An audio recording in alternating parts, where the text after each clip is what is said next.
Why'd you lock me up here? What are we doing? Where's Rachel? Damn it, explain! No, it's not what I think it is. Not the Cimmerillion.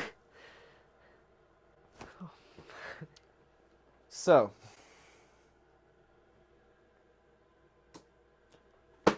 Okay. where are we starting? Do you want to start? Okay, we got some options here. You know, we can do some. We can start in the first age, but you'll be a little confused because technically it's time starts before time starts. So you've got the year of the Valinors, like the Valinor years, where like it's like they're making the play on it, whatever. And then you got the years of the trees, and then the first age. So the first age is technically the third age. I'm tied up. Where do you wanna Just start start? reading the book. I'm not reading the book.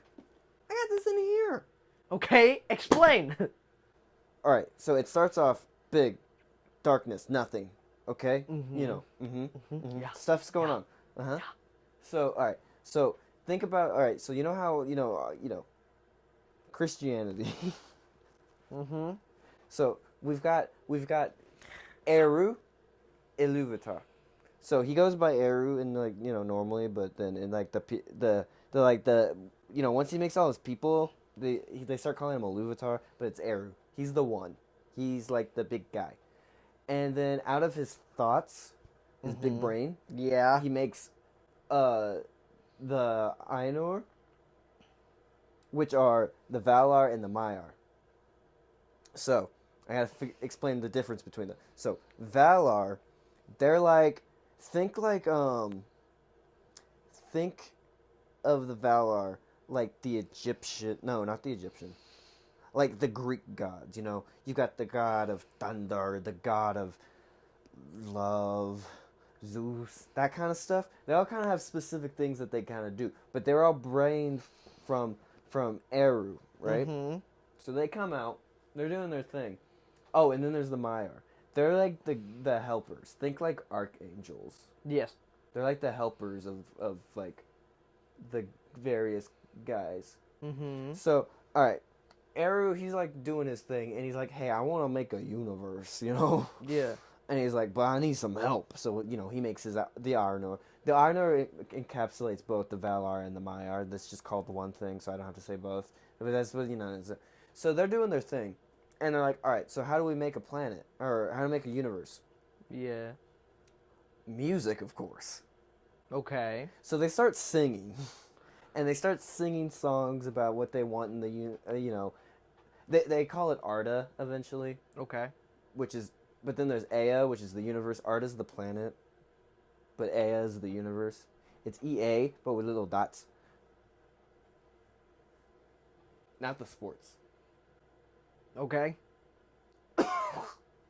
So, they're doing their thing. They're singing. But then there's this one Valar who's like, I feel like I'm not, I'm a rebel, I ain't listen to no main guy, So he's like, I'm gonna start singing about bad stuff, So he starts, in the song he starts like singing about like, oh, I don't like this. I want evil darkness. And then all the other like Arnor are like, what the heck? What are you doing? We're trying to make a good world, and you're like, ah. So Eru's like, all right, no, don't worry, y'all.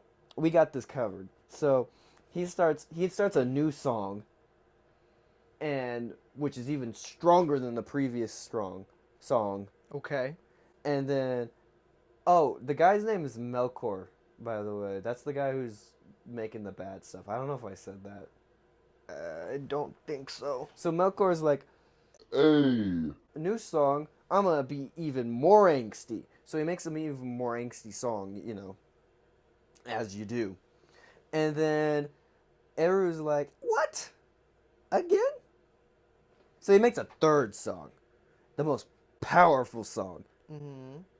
And Melkor, he's like big angsty teenager. He starts singing the evil again, but Eru was just too strong this time, so he couldn't really his little hymns, his little songs are getting in there, but Eru's he's in charge. He's making the discourse, as it was called, the discourse in the music of Arnor.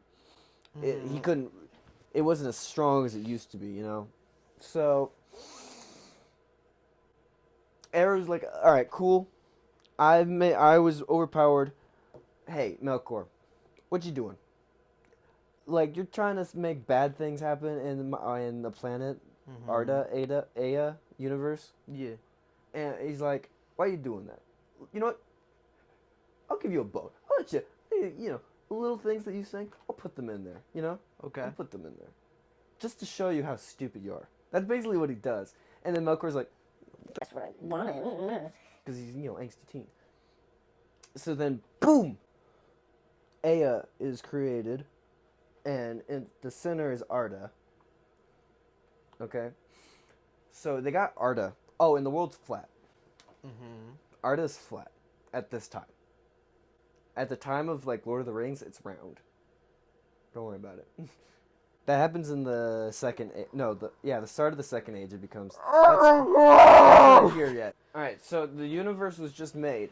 And so the gods are, you know, the Valar. They're coming down. They're, like, making the place. They're, like, shaping it. But Melkor, he wanted to be there first. And so he shows up, and he's, like, trying to cause chaos and whatnot.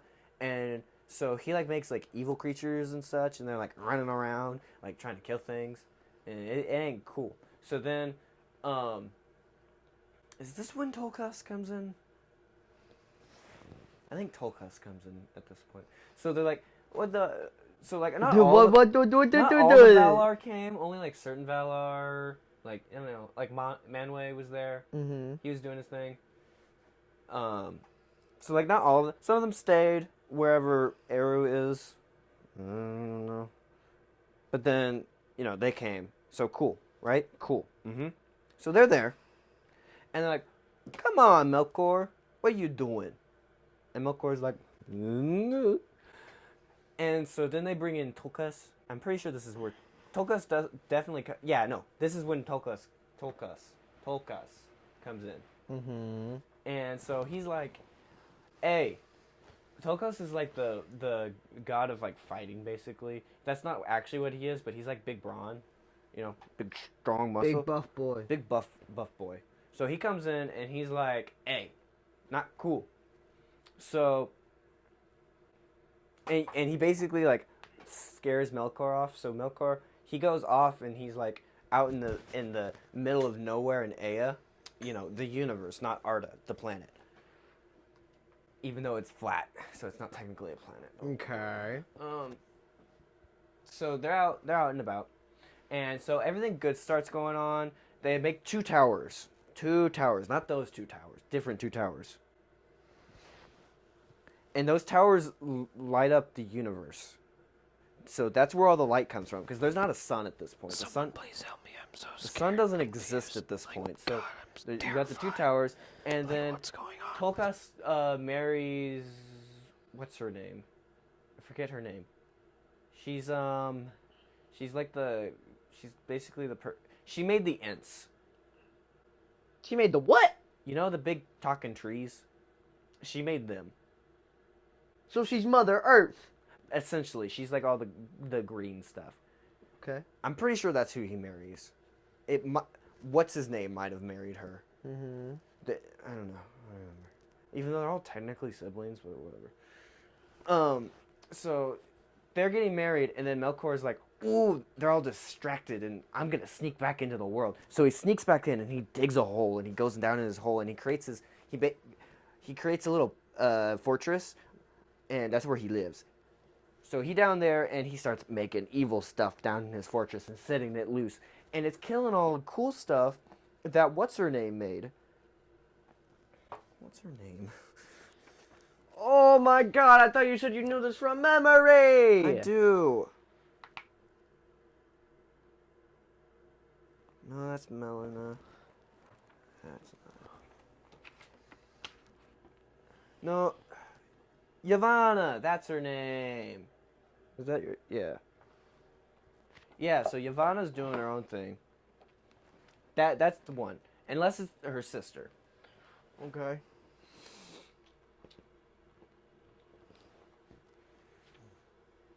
Carter's getting bored.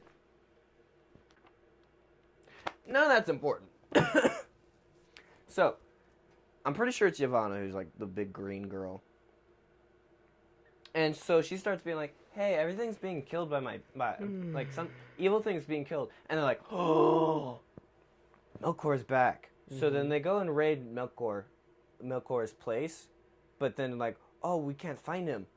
You know why? Because Melkor's out and about. He's causing chaos. You know the two towers? He brings them down to the ground and basically explodes the planet, but like not explodes the planet. Like all the continents are like destroyed and such. So like they had it set up in a certain way. Boom, he destroyed it all. So like now there's new oceans. Everything's weird and wonky, and it's like, it's because he created chaos. And then so they're like, "Oh, dude, this sucks." So then Tokas comes back and he's like, "Hey, Melkor, cut it out." So they chain him. Like Tokas goes and get him. He ties him up, chains him, and they have to like fix everything. So now at this point, after all the chaos and they kind of fix some stuff. There's no light anymore because the towers are gone. So like that's a thing. So there's no light. And so now the planet looks it's still flat. It looks about how it looks in Lord of the Rings, except for Balerion's still a thing. Balerion falls into the ocean. We'll talk about that later. So Balerion's, out and about, but that's not what we're talking about. So how in the Lord of the Rings the elves are like, "Hey, we're gonna go sail west to the Undying Lands." They're all trying to leave. So that's where the gods live, and that's where the elves come to live. Whatever. So the Valar and the Maiar, they live in this place, Valinor. It's like a long island, very long.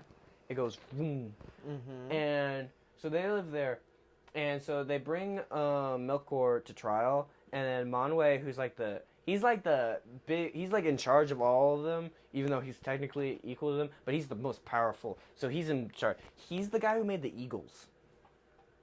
You know how the big eagles? He did that. He's basically the god of the wind, but he does a little more than that. But he's basically in charge. And so Manwë, he's like, "Hey, Melkor, brother." Because they're brothers. Even though they're all technically related. I don't really get why some of them are like, "Oh, I'm brother," I don't know. "Brother, why you do this?" And he's like, "I swear, I'll change." And Manwë's like, So he gets imprisoned for a while. And so they're like, "Guys, there's no light. This big problem, Big problem." So they create the two trees. Because everything has to be in twos for some reason. So, and the trees, they make the lights. So, now the planet has lights again. The flat Earth has lights. The whole point of this is, like, the Valinor being here, by the way. The whole point is basically they need to create a planet and, like, make sure it's all nice and good. So when the children of Iluvatar, the first children of the Iluvatar, show up, they have a place to live. Now, what are the children of Iluvatar? The first children are the elves, so they show up first. And they show up in a field way in the east. Like, where Middle Earth is? It's in the middle it's called Middle Earth for a reason because there was a continent next to it, but, it's gone now. But so it was in the middle. Whatever. We'll get to Beleriand in a second. So, but it's east of Middle. So, they all discover it out there near a lake. And then the hunter guy, not Tolkas, the hunter. So he's like the god of hunting, essentially. He stumbles upon them and he's like, "Yo, what up, elves?" And they're like, That's not cool. and they're like,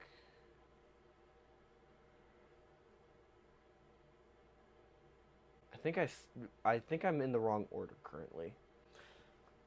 Yes. How much farther until we're done? We're going to skip ahead. So, essentially, the Valar brought the elves to Valinor, but some of the elves stayed in what's its place in Middle Earth, Okay. Balerion. It was Balerion at the time. So, all right, Melkor kind of gets let free essentially, even though he wasn't let free, but he was left free. No, because he was captured later. I'm wrong. Because he had his little fortress in the ground. So, because yes, I'm wrong. He wasn't captured yet. I messed up. He gets captured later. Yeah, I got my orders mixed up because of ADD. And I was like, oh, I gotta jump to this bit. So, forget what I said. Melkor is still out and about in Balerion, trying to, like, be like, hey. And he's, like, talking to the children of Iluvatar, the elves. And, like, trying, like, terrorizing them, kidnapping them. He does that. And holding them. So, Melkor, so you know the Maiar, I haven't talked about them much. They don't really do much until later. So, you know, so he starts, like, corrupting some of them, like, hey, wanna join me? And they're like, okay. So, and then he corrupts them, makes them evil, and they become the Balrogs. The big flamed guys. So they become Balrogs. And then, but one of them, there's like a couple of them. Some of them become Balrogs, some don't. The most famous of his henchmen was Sauron. You know that one. Mm-hmm. Yeah. So he's out and about. They got him. And it's pretty cool. So basically, after a while, Melkor does get captured because he was like messing with the people. And so then they, you know, in prison, whatever. He gets set free because he's like, he kind of tricks Manwë into being like, hey, I'm a good person now. I've learned my lesson. Can I go free? And they're like, technically, we'll let you go. But he can't leave Valinor, okay? He can't leave Valinor. So he's like going around and he finds this elf that he really, he hates and he likes, you know? And this elf is Feanor. Alright? Feanor is very smart. He uses his big brains. And so Feanor creates many things. Mm-hmm. The two most important are the Silmarils, which is what the Silmarillions got its name from. He makes the Silmarils. They're like 3 gems. They're like pure white, and they go mm-hmm. And then he makes the Palantirs. You know the little circle orbs that in Lord of the Rings where Aragorn's like, hey, what up, Sauron? I got a sword. Yeah, so he creates those. That's neither here nor there. That's just, you know, random thing. So Melkor kind of like makes him a little crazy, and so he ends up fighting his own people a bit, and then he gets kind of banished when he tries to kill his brother, because you know that's that happens sometimes. Yeah. So they go off, and so Melkor comes and is like, Hey, can I get the Silmarils? because he wants them for some reason. They're just cool. Mm-hmm. And so, but then Feanor is like, hey, I see what you're doing here, and slams the door in his face. And so Melkor's like, and so he goes off and he discovers a creature, a big spider creature. It's the mother of Shelob. But it's like not actually a spider, but it's weird. It's where Shelob came from, the spiders, whatever. Not important. And so he's like, hey, spider thing, you want to help me? And they're like, okay, cool. So they go up to the trees, because this is where the light's coming from currently, the trees. And so they're like, all right, bud, eat the tree. And so they eat the tree. And then they're like, oh my God. And then they flee north, okay? Everyone in Valinor is freaking out, but Melkor is fleeing north. And so they takes the passage, because there is like a passage kind of at this time of like ice and such. It's not great. So they get across, and they're now in like Balerion territory-ish. And so they're there. And then the spider creature's like, hey. Oh yeah, on their way north, they stole the Silmarils from Feanor. And so the spider creature's like, hey, I want those Silmarils. I want to eat them for power, because every time he eats something, he gets bigger. And then Melkor's like, oh, no. Not okay. And then Melkor screams, and then all of his Balrogs that had been hiding out in Beleriand, they come running up, and they start with their whips and such. Pretty cool. And then Feanor is pretty upset at this point, because he's like, oh, wow, there's no light. My Silmarils were stolen. The gods, they're betraying us. They're not helping us. Ah! As you do. So then he leads... So, okay, there's various elves. Like, you got the Teleri, Noldor, whatever. He's a Noldor. That's the only important thing. So he leads his Noldor people, and they're like, all right, we're going to cross the sea, and we're going to go fight this dude. Right? Uh-huh. But the problem is, the Noldor, they don't make no ships. You know who does? The Teleri. But the Teleri are like, hey, I ain't giving you my ships. So, the first kinslaying begins. And they kill all the elves. And so the Noldor take the ships and they ride away. And when they get across, they burn the ships. So no one can return to Valinor. Oh, Galadriel's a Noldor, by the way. Uh-huh. And so they make it across. They make an oath that anyone who gets in their way will be murdered, because their whole purpose of the family is to get the Silmarils back. So anyone who gets in their way is going to be murdered. It doesn't matter if friend or foe, they will be murdered. And that happens a lot. Okay. And so now the gods are like, God, our light's gone again. This dude keeps destroying our light. We gotta make a light that won't be destroyed. So they make the sun. And then the sun rises for the first time ever. And the first age begins. Wait. That We were wasn't not- the first age? We were not in the first age yet. No!